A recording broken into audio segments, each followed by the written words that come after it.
Ça y est, merci. Donc notre délégation est sortie de la préfecture. Donc Lilian Lasserre va nous faire un compte rendu. Ensuite Michael Dolé-Fayet, le président des Chia des Landes également. Et on clôturera par un mot de Christiane. Bon. Ce sujet de l'eau, l'eau c'est la vie. On a su redémontrer au service... Allez, si je gueule, je vais pas durer jusqu'à la fin. Non. Cette rencontre, on a senti, comme tout le temps sur le sujet, un état à l'écoute. Notre propos, c'était quand même de dire qu'on attendait des actions. L'action, c'est nous qui l'avons initiée. À l'heure où nous rentrions en échange avec la préfète, l'avocat d'Irigadour nous a informé de l'enregistrement du recours. Donc déjà, c'est vous rassurer, on est en ligne avec ce qu'on avait dit qu'on allait faire. On le fait.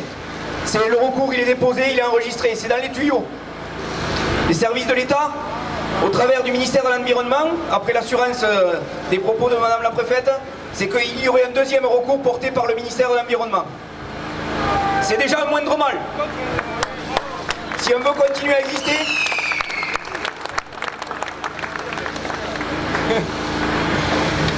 on applaudira quand on aura quelque chose, vraiment l'horizon dégagé et l'horizon vert, mais vert pour les agriculteurs, pas pour FNE. Cette assurance-là, déjà, c'est déjà un petit signe, certes, une rencontre qui est proposée aussi au travers d'un rendez-vous avec le préfet et coordinateur de bassin qui ne pouvait pas être là et nous entendre aujourd'hui en direct. Ça aussi, il faut que le message il aille au-delà de Mont-de-Marsan parce que, et aussi, on a su retrouver des personnes qui venaient d'un peu plus loin que nos territoires impactés. C'est bien aussi l'assurance de ce préfet qu'il y a un enjeu, qu'il faut se mettre en ligne pour obtenir quelque chose. Jean-Luc disait, on est capable de travailler, et ça sera peut-être à travailler avec vous tous.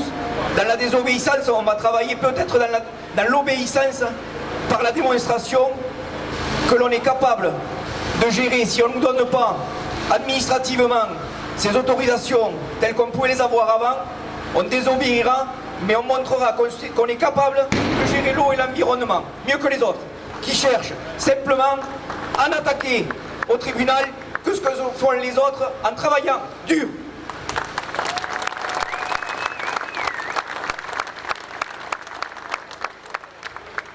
Ce dossier, on l'a rappelé, on est jeune avec Michael, quelques-uns s'ils sont un peu usés avant, ils gardent de l'énergie quand même malgré tout, parce qu'on y croit, on veut y croire encore, parce que de toute manière, notre territoire, son activité, ça passe par ça. Et c'est pour ça qu'on est prêt à vouloir travailler aux côtés, mais pas qu'on se foute de nous. Et c'est là où c'est important.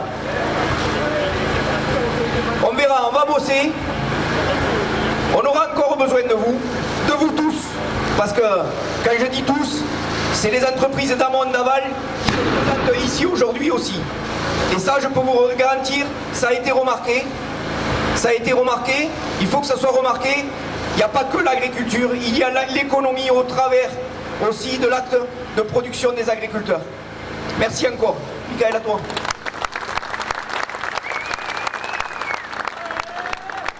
Bon, merci Lilian.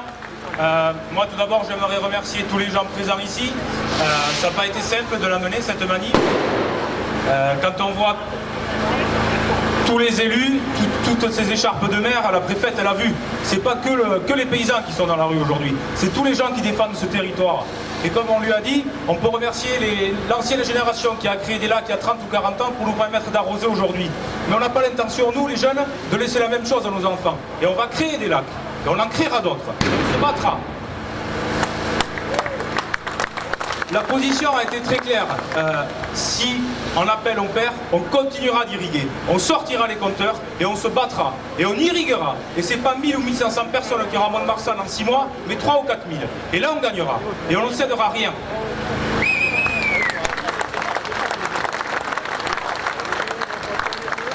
Et quand je vois tous ces jeunes là aujourd'hui qui sont pas allés à l'école pour venir manifester avec nous, je me dis quand même que la génération qui arrive elle a envie de se battre et ça fait chaud au cœur. Voilà, donc j'aimerais remercier tout le monde, laisser la parole à Christiane et dire que le combat ne fait que commencer.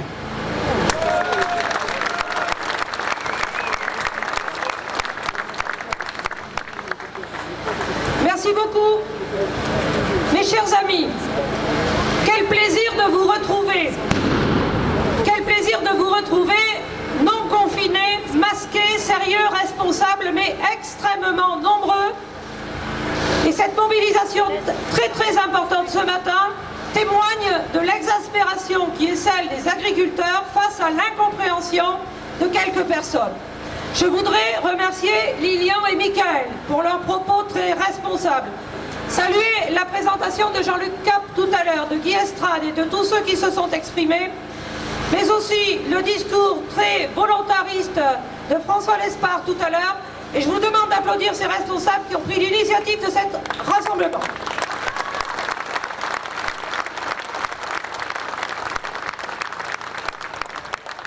Je suis venue ce matin à la demande de Daniel Perrobe, Henri Gaspéret, membre du bureau de la FNSEA, avec qui nous parlons régulièrement de ces sujets au sein de notre organisation.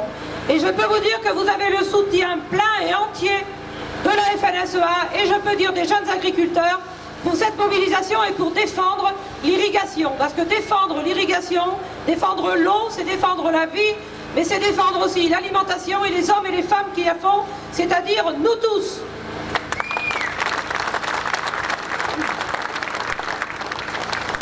Nous sommes venus avec Éric Frétillère, président d'Irrigants de France. Nous travaillons la main dans la main depuis de nombreuses années et nous sentons qu'il y a des changements et que ça frémit. Mais c'est le moment de pousser et d'enfoncer le clou. Nous sommes venus avec Luc Servant, qui connaît bien le sujet parce que depuis plus de 15 ans, Luc porte dans son département des projets qui patinent toujours et ça c'est inacceptable. Mais comme vous le voyez, comme ici, les responsables ne pètent pas du tout la motivation sur ce sujet. Alors oui, François l'a dit, comment se fait-il que dans notre pays, une poignée de personnes, une poignée de quelques-uns se réunissent, regardent sur le papier, théoriquement, ce qu'il faudrait faire ou ne pas faire. Cette remise en question qui a été faite de l'irrigation sur les 4 sous-bassins est une insulte à l'agriculture. Depuis des années, ici dans cette région, l'agriculture du sud-ouest, des 4 départements qui sont présents, mais du sud-ouest dans son ensemble, s'est construite sur et avec l'irrigation. Mais ce n'est pas l'irrigation d'il y a 30 ou 40 ans, c'est l'irrigation que nous faisons aujourd'hui, avec les techniques et les technologies d'aujourd'hui, qui nous ont permis de faire plus et mieux d'irrigation. Et répondant à certains journalistes tout à l'heure qui me disent « Mais est-ce qu'il ne faudrait pas changer le modèle? Faire moins de maïs, comme si le maïs était la bête à abattre. » Alors que pour beaucoup d'exploitations, le maïs est la plante salvatrice, celle qui permet de faire de l'élevage, des bovins, des porcs, des canards, des volailles, etc. C'est sur la base de cette plante-là qu'on est capable de faire toute l'économie des productions animales.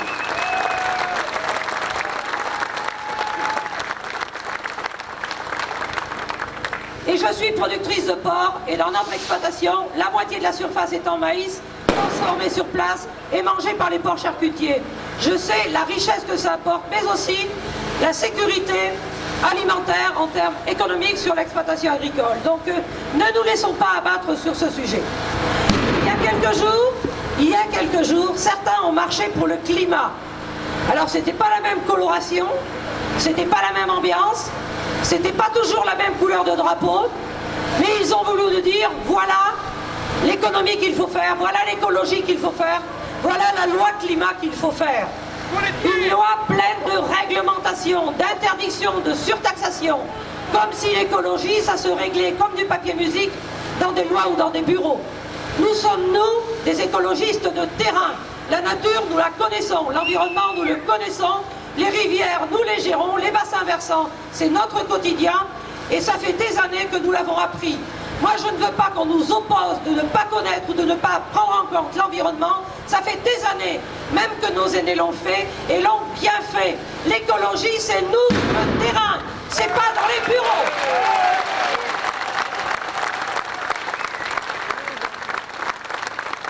Et les premiers qui mesurent les impacts du changement climatique, ce sont les agriculteurs. Et c'est parce que nous mesurons tout ça, aussi quantitativement, avec nos instituts techniques, avec nos chambres d'agriculture, qui nous aident avec toutes les alertes, les sondes capacitives, la mesure de l'évapotranspiration, les alertes pour savoir quand il faut faire un demi ou pas de tour d'eau, que nous avons amélioré les choses. Et comme je leur ai dit tout à l'heure à ces journalistes sceptiques, mais qui méconnaissent parce qu'ils entendent n'importe quoi, en l'espace de 20 ans, nous avons amélioré de 30% l'efficience de l'eau. On fait 1 tonne de maïs aujourd'hui avec 30% de moins d'eau qu'il y a 20 ans parce que nous avons amélioré les techniques et les connaissances. C'est la technique, les technologies et l'innovation qui nous permettent d'être meilleurs et non le retour vers le passé comme certains voudraient le prôner.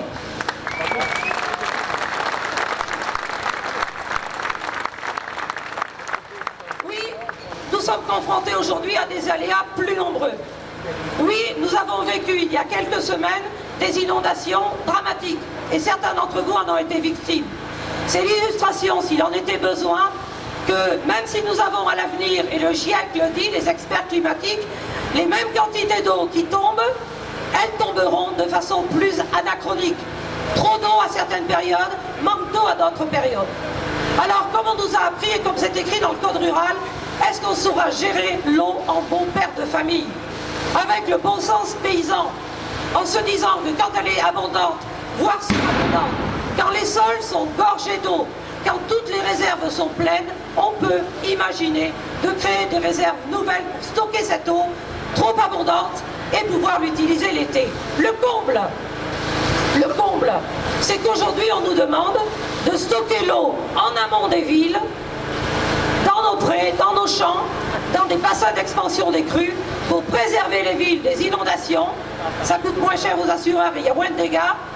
Mais quand il s'agit de stocker l'eau pour pouvoir l'utiliser, nous, on nous le refuserait, c'est anormal. Voilà ce qu'il faut dénoncer aussi.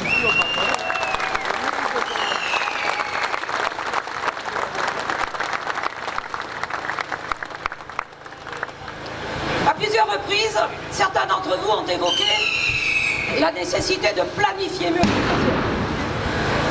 Vous l'avez tous vécu comme moi. L'année dernière, juste avant la crise Covid, tous les Français se sont rués dans les magasins et les supermarchés pour faire des réserves. Ils avaient tous peur d'avoir faim. Tous les journalistes qui nous interrogeaient nous disaient « Y aura-t-il des pénuries? Y aura-t-il des pénuries ?» C'est ça qu'ils auraient voulu voir. Eh bien non. Les agriculteurs, nos coopératives, nos industriels, l'agroalimentaire, toute la chaîne alimentaire a été au rendez-vous. La deuxième ligne a tenu. Les soignants ont tenu et on les remerciera jamais assez. Mais l'alimentation en France a tenu. Elle a tenu mieux que dans bien d'autres continents dans le monde. En Europe, il n'y a pas eu de pénurie et en France moins qu'ailleurs. Les Français ont redécouvert l'importance de l'alimentation.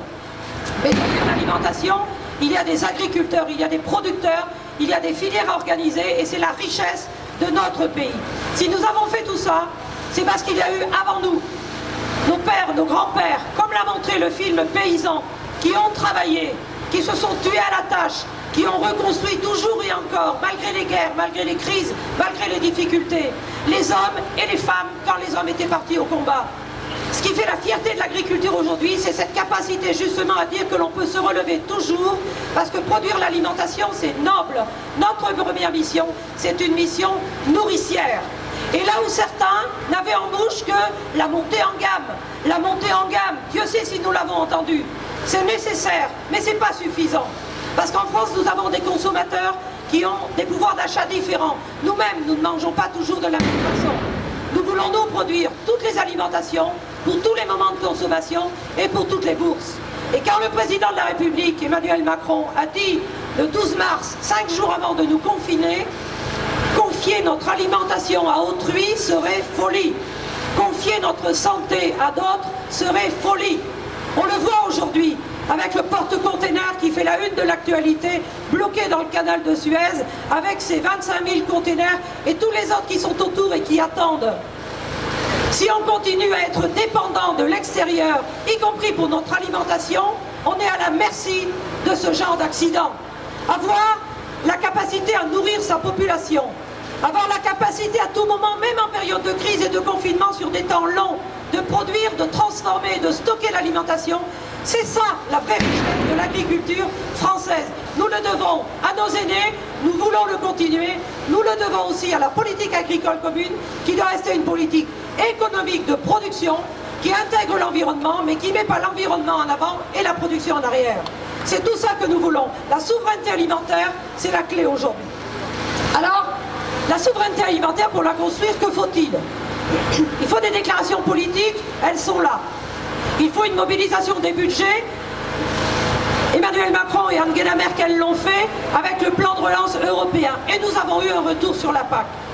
Il faut inscrire l'agriculture dans le plan de relance, nous l'avons fait.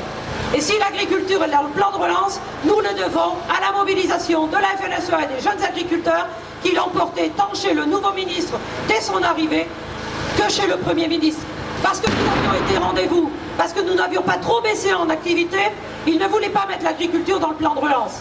Résultat des courses, 1 milliard d'aides pour investir en agriculture et on a vu comment les agriculteurs sont capables de répondre et de répondre très vite. Et je le disais tout à l'heure à Éric Frétillère, nous avons aussi réussi à inscrire l'irrigation dans le plan de relance. Rendez-vous compte, l'irrigation, l'achat d'équipements est dans le plan de relance. Bien sûr, ça ne suffit pas. Il faut pouvoir faire les ouvrages et avoir la sécurité juridique. Mais là où il faut que ça change, c'est que les discours du président de la République, et je sais que dans le Tarn, il s'était engagé, quand il était candidat, à faire de l'irrigation son chantier majeur, il faut que ce soit suivi des faits. Quand je l'ai rencontré en février, avant la date normale du Salon de l'Agriculture, je lui ai dit, Monsieur le Président, savez-vous combien de grandes réserves nous avons fait depuis votre élection et depuis vos déclarations du Tarn? 3. Comme bilan de mandat, c'est moyen. Il vous reste un an pour changer les choses, un an pour agir et pour que les promesses que vous avez faites ce jour-là aux agriculteurs ne soient pas du vent, mais soient une réalité concrète. Je lui ai dit les yeux dans les yeux, j'attends désormais des décisions.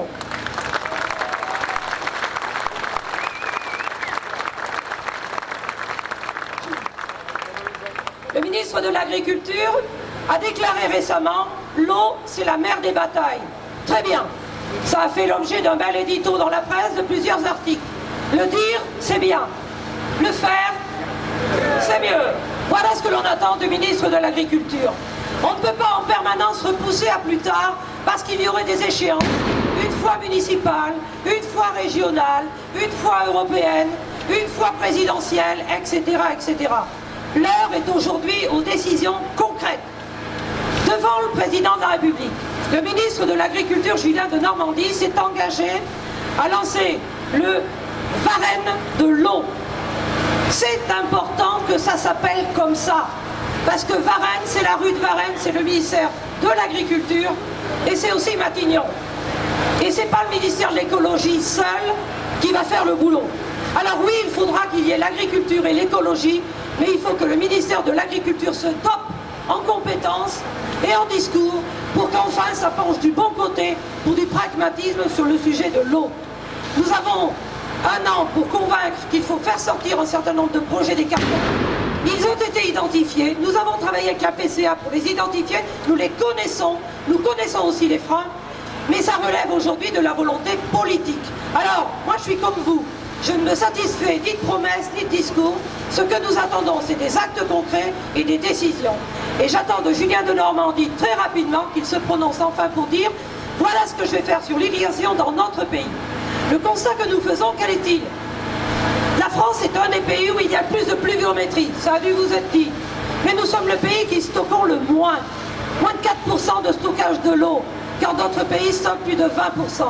Et aujourd'hui, certains pays du nord de l'Europe, dont on peut penser qu'ils ont plus de pluviométrie, ont lancé des grands plans de stockage de l'eau, le Danemark, la Suède, la Hongrie, la Pologne, parce qu'ils voient bien que pour produire, il faut de l'eau, surtout en contexte de changement climatique. Eh bien, sur les 10 dernières années, écoutez bien ce chiffre, là où les autres pays ont augmenté de 13% leur stockage d'eau, la France n'a augmenté que de 1% son stockage d'eau. On est en retard et on prend du retard. Et ça, c'est inacceptable. On peut dire tout ce que l'on veut, on jugera sur les chiffres et c'est ce que nous attendons de nos décideurs.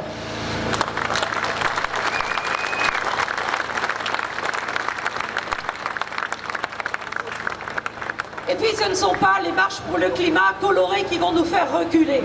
Le combat que nous portons ici, c'est le combat pour l'eau, parce que l'eau c'est la vie, et c'est le combat pour les hommes et les femmes qui font cette agriculture. Que serait la France sans son agriculture? Que que serait le Sud-Ouest sans son agriculture? Qui tient les territoires, crée les emplois, entretient les espaces, valorise ces espaces?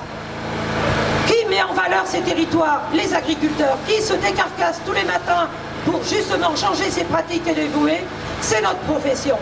Alors nous en avons assez d'entendre des leçons de ces donneurs de leçons théoriciens qui s'inventent agronomes à leur retraite, qui se trouvent de nouvelles passions pour l'agriculture sans en connaître les réalités. C'est parce que nous avons les pieds dans la terre au quotidien que nous voulons être davantage écoutés sur l'ensemble de ces sujets. Nous l'avons dit avec la loi climat où certains voudraient taxer les engrais azotés. Est-ce que la taxation des engrais azotés, ça va être la solution? Si seulement la France le fait. Pourquoi la France s'imposerait-elle des règles que les autres pays ne s'imposent pas? On a vu ce que ça a donné dans de nombreux domaines. Nous avons contesté cette taxe sur l'azote et j'invite tous les élus qui sont là à le dire haut et fort, ce n'est pas la taxe qu'il nous faut. Quand nous voyons dans la loi climat encore un durcissement des règles par rapport aux possibilités d'irrigation, c'est encore un coup bas qu'ils voudraient nous porter. En clair, ils veulent dire que l'intérêt supérieur de tout, c'est la préservation des milieux. La nature naturelle à laquelle on ne touche pas. Le beau jardin d'antan. Et oublier qu'il faut aussi de l'eau potable, de l'eau économique et de l'eau dont nous avons besoin. Eh bien nous voulons qu'on considère l'eau dans l'ensemble de ses composantes. C'est ce que nous portons dans les projets territoriaux de gestion de l'eau multi-usage, l'eau pour l'agriculture, l'eau pour les milieux, l'eau pour l'eau potable. C'est ce que nous portons. Donc nous ne sommes pas contre les milieux, c'est nous qui faisons correctement ce travail-là. Dans mon département, j'ai une réserve gigantesque qui a été faite d'Edgar Pisani. Rendez-vous compte, dans les années 60, celle qui permet d'avoir toutes les productions végétales spécialisées et les contrats de maïs semences, les pépinières, les fleurs dans la vallée de l'Othion et dans la vallée de la Loire. Eh bien, 20 ans après, cette réserve d'eau, là où elle se trouve, a été classée Natura 2000 parce que la faune et la flore a retrouvé son espace et s'est réimplantée. C'est bien la preuve, s'il en était besoin, que la création de réserves d'eau n'est pas du tout incompatible avec la faune et la flore des espaces, et c'est ce que nous devons dire. Nous ne sommes pas les ennemis de l'écologie, nous sommes les acteurs de l'écologie appliquée sur le terrain.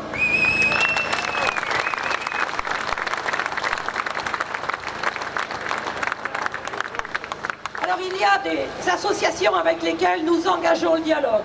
Certaines acceptent de dialoguer, d'autres sont dans des postures totalement radicalisées, et là c'est compliqué.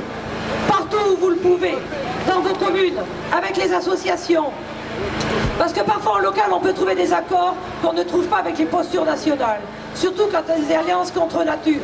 Mais on voit bien quand même, si vous avez regardé la couleur des drapeaux qui était à Place République samedi pour la marche pour le climat, on voit bien qu'il y a derrière tous les tenants de la décroissance. Tous ceux qui disent cette société n'est pas la bonne, il faut la changer. L'économie de marché telle qu'elle est, c'est pas bon, il faut la changer. L'anticapitalisme, l'anti-économie, la décroissance appliquée. Et moi je le dis tout net, si demain ce sont ces théories qui s'appliquent, eh bien nous continuerons à manger en France, mais nous importerons davantage d'alimentation consommée. Est-ce que c'est ça que tous ceux qui défilent veulent voir advenir? Si la production diminue en France, déjà que nous sommes importateurs nets sur un certain nombre de produits, nous nous mettons en péril une nouvelle fois. Donc nous ne voulons pas de cette décroissance idéologique. Nous voulons des accords commerciaux cohérents, en phase avec ce qui nous est imposé ici. En clair, n'importons pas l'agriculture et l'alimentation que nous ne voulons pas dans nos assiettes. Ceux qui prônent la non-déforestation en Amazonie et qui veulent pas de croissance et de production en France ont un double discours. C'est ça qu'il faut dénoncer. Dénonce-le fort. Alors, je suis d'accord à 100% avec le discours très politique et très tonique de François Lespard et je le salue. Et comme la bataille est rude, nous avons besoin d'un horizon politique, d'engagement des politiques et nous avons aussi besoin de rationalité et de conseils juridiques. Et donc tout le travail qui est fait pour demander à l'État de faire appel, tout ce que nous faisons en ce moment pour sécuriser tous les dispositifs de création de réserves, d'accès à l'eau, c'est vraiment ce que nous devons appuyer pour qu'il n'y ait plus ce stop and go des administrations. Parce que nous savons que dans les administrations, il y a aussi beaucoup de militance, plus parfois que de science et de cohérence. Et nous en souffrons, que ce soit dans certaines réales, comme chez moi. Je ne sais pas si c'est le cas ici, chez vous. Peut-être que si. Mais parfois, quand ils se trompent d'expéditeurs, quand ils envoient leur rafale de mails, on peut trouver des mails militants de la part de certains d'Adréal, et je peux vous dire que ça nous fait mal de voir comment eux qui travaillent dans ces instances critiquent une vision erronée de l'agriculture. Notre combat pour la vie, notre combat pour l'eau, nous devons le mener dignement, et c'est ce que vous avez fait aujourd'hui en remerciant Jean-Luc pour les consignes qu'il a données. Moi, je voudrais surtout vous dire que vous êtes pour nous un appui indispensable. Quand on porte la voix des agriculteurs, comme je le fais à la FNSEA avec mes collègues au plan national, en conseil d'administration, dans les AS, dans les fédérations régionales, dans les fédérations départementales, au coude à coude avec les jeunes agriculteurs et les chambres d'agriculture, c'est important de temps en temps qu'on puisse se compter et se montrer. Et vous ne pouvez pas savoir combien c'est important que vous soyez nombreux, mobilisés et déterminés, on le lit dans vos regards. Napoléon disait, je construis mes plans de bataille en lisant dans les yeux de mes soldats. Vous êtes les bons soldats qui avez répondu, je vous en remercie 1000 fois. Cette fois-là, je pourrai la porter plus fort grâce à vous. Un très grand merci.